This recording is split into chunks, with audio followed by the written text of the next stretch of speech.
Halo para rebahaners yang budiman dimanapun kalian berada, bagaimana kabarnya? Semoga kalian dalam keadaan sehat selalu. Sebuah film adrenalin yang berjudul Sniper with Raven akan menceritakan seorang guru yang kalem cinta damai seketika berubah menjadi monster nembak jitu yang sangat jago karena untuk balas dendam kematian istrinya.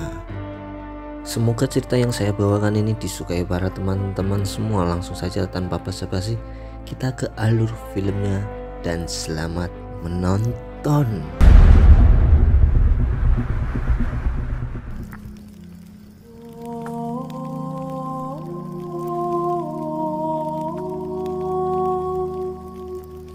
Berlatar belakang di antara dua negara yang sedang mengalami konflik perang. Kisah akan berfokus kepada pasangan suami istri yang memilih hidup damai dengan tidak ikut andil dalam konflik tersebut.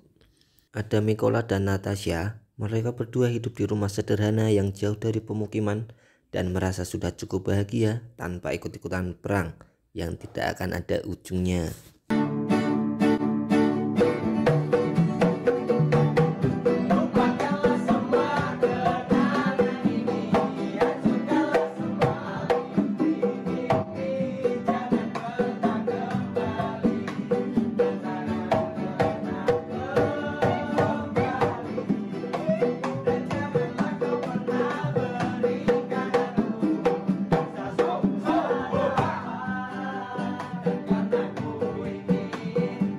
Nikola sendiri adalah seorang guru matematika yang setiap hari berangkat mengajar menggunakan sepeda kerbaunya. Sedangkan Natasha sendiri menjadi ibu rumah tangga sambil sesekali melukis dan membuat karya seni sesuai hobi dan bakatnya.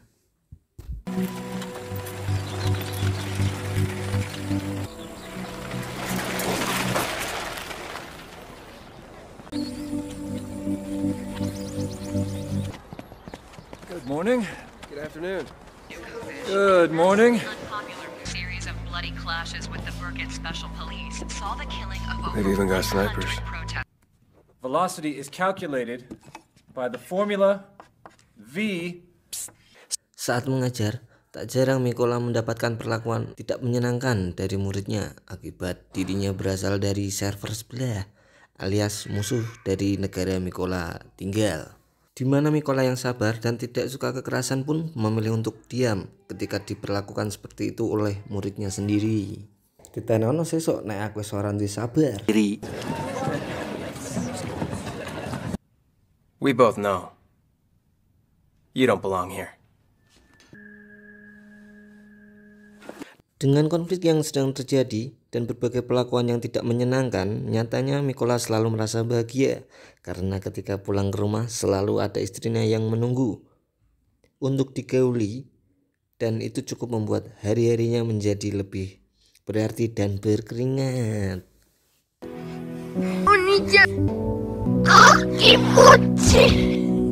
Keesokan harinya, ketika akan berangkat mengajar, Mikola melihat dua orang tentara musuh sedang berjaga di jalan yang sering dia lewati, dan tanpa curiga sedikit pun, karena dia cinta damai dan tidak peduli dengan konflik yang sedang terjadi, mau itu musuh atau temannya suka bilang, "Iledet satu sih ya, kota ijoli."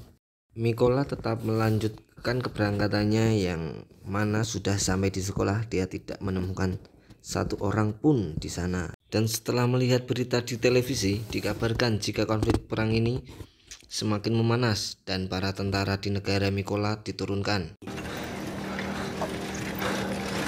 Saat itulah Mikola segera pulang ke rumah dan menemukan dua orang tentara tadi sedang menyiksa dan baru saja memperkosa istrinya.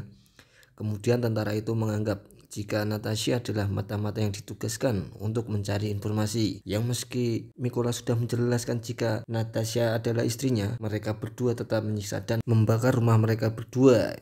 Yang Natasha kesal dan bermaksud untuk melempari mobil tentara dengan batu. Tiba-tiba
untuk menghabisi mata-mata yang dicurigai membantu negara memerangi negara ini.